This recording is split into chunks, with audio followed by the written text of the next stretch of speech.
Indonesia Merdeka. Guru Pembimbing Bapak Santoso Ilham SPD, SMA Negeri 1 Turen, Jalan Maijen Panjaitan, nomor 65, Turen, Kabupaten Malang.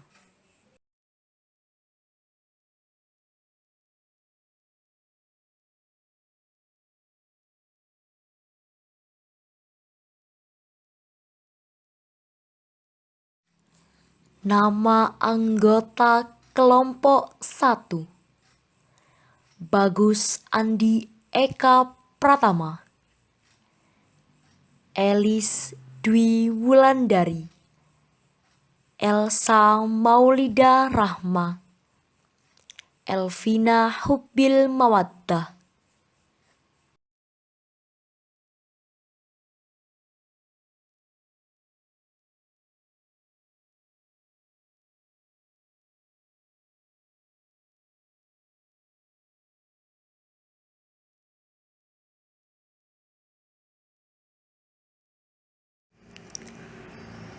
Gambar pertama, pengeboman Hiroshima dan Nagasaki.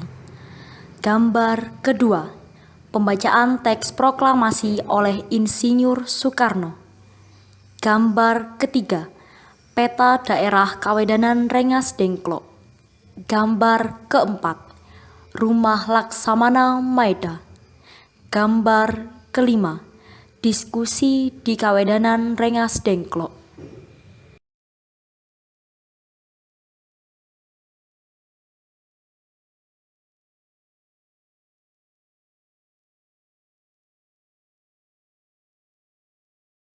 Bom atom yang diledakkan di dua kota di Jepang, yakni Hiroshima dan Nagasaki, menyebabkan ratusan ribu penduduk Jepang meninggal dunia dan ratusan ribu lainnya mengalami kecacatan. Apakah alasan Amerika Serikat menjatuhkan bom atom di dua kota di Jepang tersebut? Alasannya adalah Amerika Serikat ingin Perang Dunia II segera diselesaikan dengan cara mengirimkan pesawat pembawa bom atom ke Hiroshima dan Nagasaki. Apakah dampak atau akibat yang dirasakan oleh negara Jepang? Pertama, bangsa Jepang telah kehilangan semangat dan martabatnya. Kedua, Kaisar Jepang menyerah tanpa syarat kepada sekutu pada tanggal 15 Agustus 1945. Inilah yang menandai berakhirnya Perang Dunia Kedua. Apakah manfaat yang dirasakan oleh Indonesia atas pengeboman dua kota di Jepang tersebut?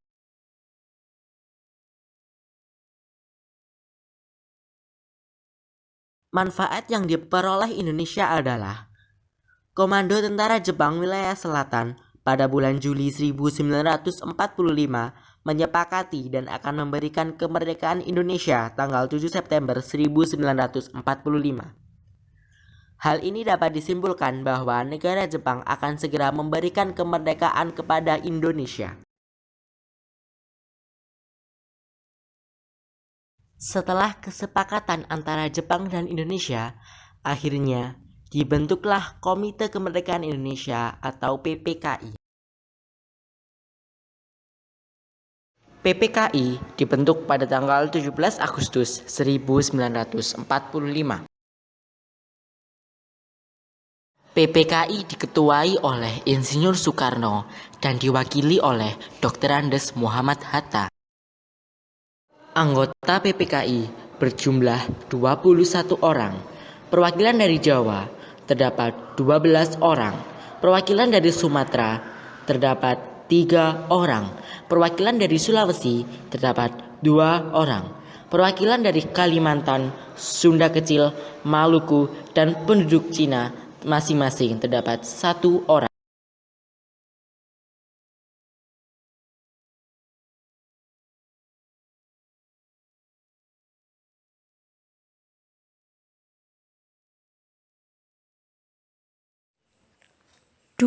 Peristiwa Rengas Dengklok.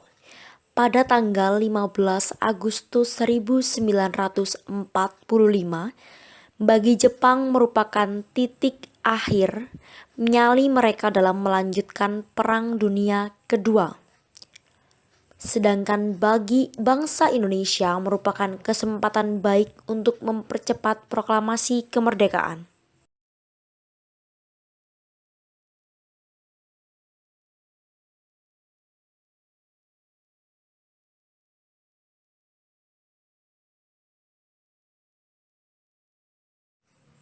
Sultan Syahrir telah mengetahui berita penyerahan Jepang kepada sekutu, dan beliau hendak memberitahukan kepada Muhammad Hatta.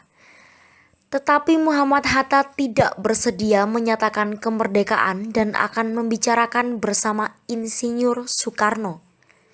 Tetapi Insinyur Soekarno belum bersedia dan masih mencari tahu kebenaran berita tentang menyerahnya Jepang kepada sekutu.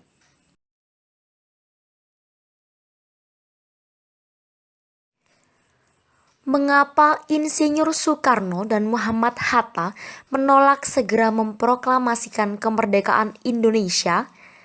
Karena sebagai tokoh-tokoh yang demokratis, tahu hak dan kewajiban selaku pemimpin, kedua tokoh itu berpendapat bahwa untuk memproklamasikan kemerdekaan Indonesia perlu dibicarakan dengan PPKI agar tidak menyimpang dari ketentuan.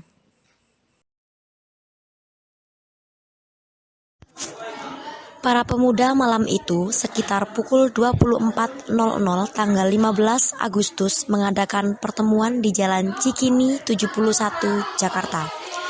Para pemuda yang hadir antara lain Sukarni, Wikana, Yusuf Kunto, Hairul Saleh, dan Sodanko Singgih.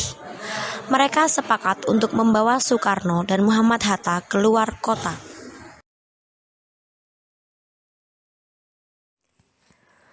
Tujuan dari kesepakatan penculikan Insinyur Soekarno dan Muhammad Hatta yaitu agar kedua tokoh ini jauh dari pengaruh Jepang dan bersedia memproklamasikan kemerdekaan Indonesia.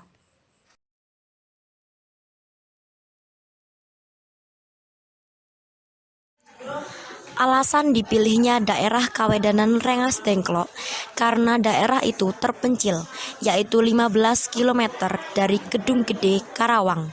Selain itu, juga ada hubungan baik antara Daidan Peta Purwakarta dan Daidan Jakarta, sehingga dari segi keamanan terjamin.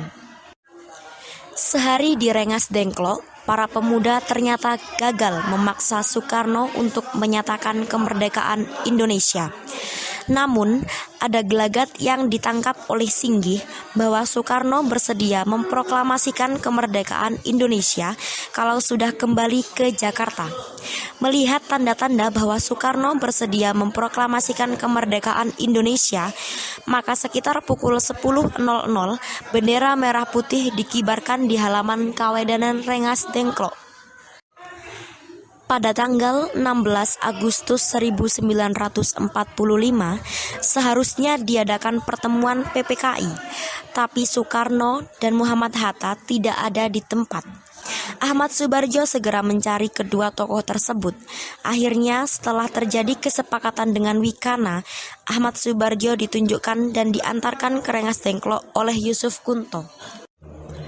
Ahmad Soebardjo tiba di Rengas Dengklok pukul 17.30 WIB untuk menjemput Soekarno dan rombongan. Namun kecurigaan para pemuda terhadap Ahmad Soebardjo pun masih terjadi. Apakah kalau Soekarno dan Hatta kembali ke Jakarta, proklamasi kemerdekaan akan bisa terlaksana? Ahmad Soebardjo menjanjikan apabila kemerdekaan tidak segera dilaksanakan, maka yang menjadi jaminan adalah nyawanya. Dengan jaminan itu, maka Sodanko Subeno mewakili para pemuda mengizinkan Soebardjo untuk bertemu dan membawa pulang Insinyur Soekarno dan rombongan kembali ke Jakarta. Petang itu juga Soekarno dan rombongan kembali ke Jakarta. Dengan demikian berakhirlah peristiwa Rengas Dengklok. 3. Perumusan teks proklamasi. Perumusan teks proklamasi dilaksanakan di kediaman Laksamana Tadasi Maeda di Jalan Imam Bonjol nomor 1, tepatnya di ruang makan. Anggotanya: 1. Anggota PPKI, 2. Para pemimpin pemuda, 3. Para pemimpin pergerakan, 4. Beberapa anggota Cio-Sangi di Jakarta, yang berjumlah 40-50 orang.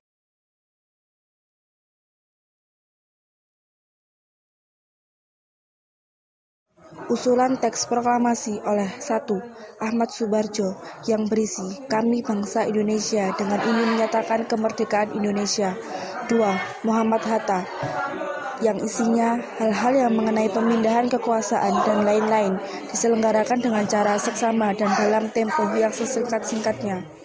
3. Insinyur Soekarno mengusulkan proklamasi Jakarta 17/8/05 Wakil-wakil bangsa Indonesia. Pengetikan teks proklamasi. Konsep naskah proklamasi diketik oleh Sayuti Melik. Pukul 4.00 waktu Indonesia Barat dini hari, Soekarno mengusulkan agar teks proklamasi ditandatangani oleh Insinyur Soekarno, Muhammad Hatta atas nama bangsa Indonesia.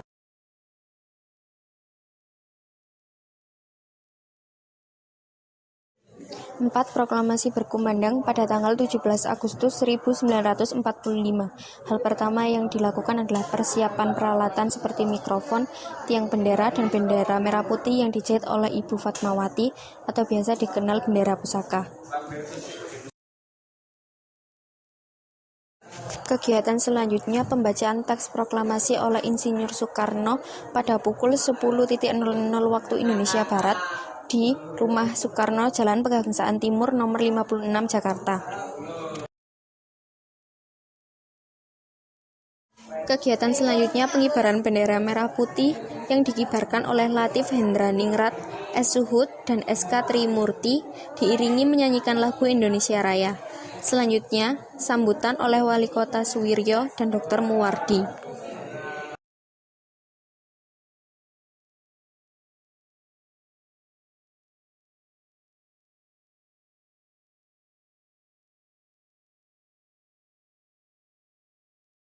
Lima, dukungan dari berbagai lapisan.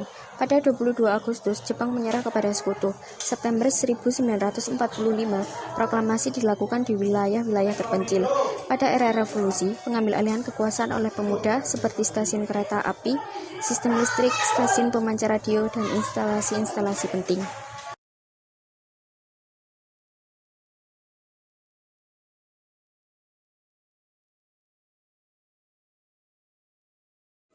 Laskar Mayumi dan Barisan Hizbullah ikut bergabung dalam kelompok-kelompok Islam bersenjata yang umumnya disebut Barisan Sabilillah yang kebanyakan dipimpin oleh para kiai.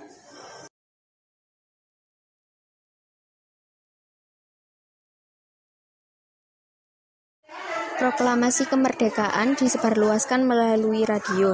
Tetapi Jepang menentang upaya penyiaran tersebut dan malah memerintahkan agar para penyiar meralat berita proklamasi sebagai suatu kekeliruan.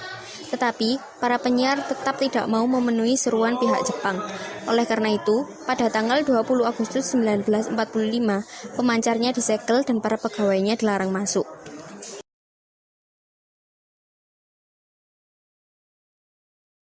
3 September 1945, para pemuda mengambil alih kereta api termasuk bengkel di Manggarai.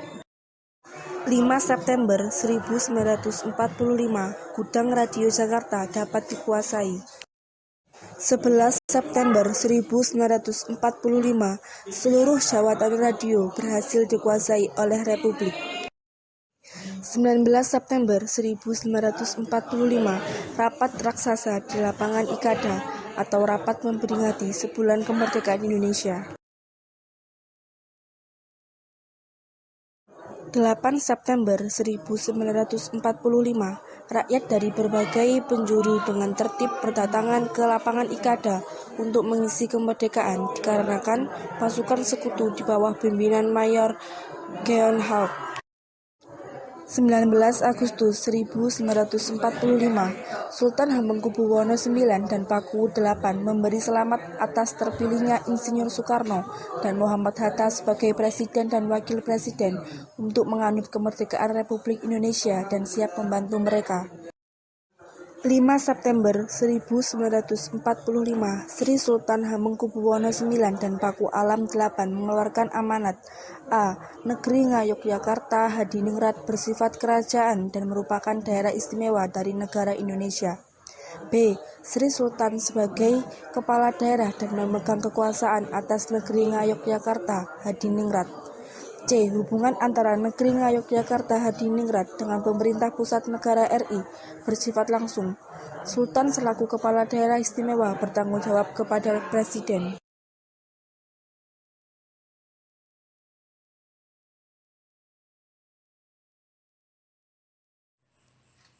Surabaya, September 1945. Terjadi gerakan perebutan senjata di gudang Don Bosco. Rakyat Surabaya berhasil merebut markas pertahanan Jepang di Jawa Timur, serta pangkalan angkatan laut di ujung, sekaligus merebut pabrik yang ada di sana.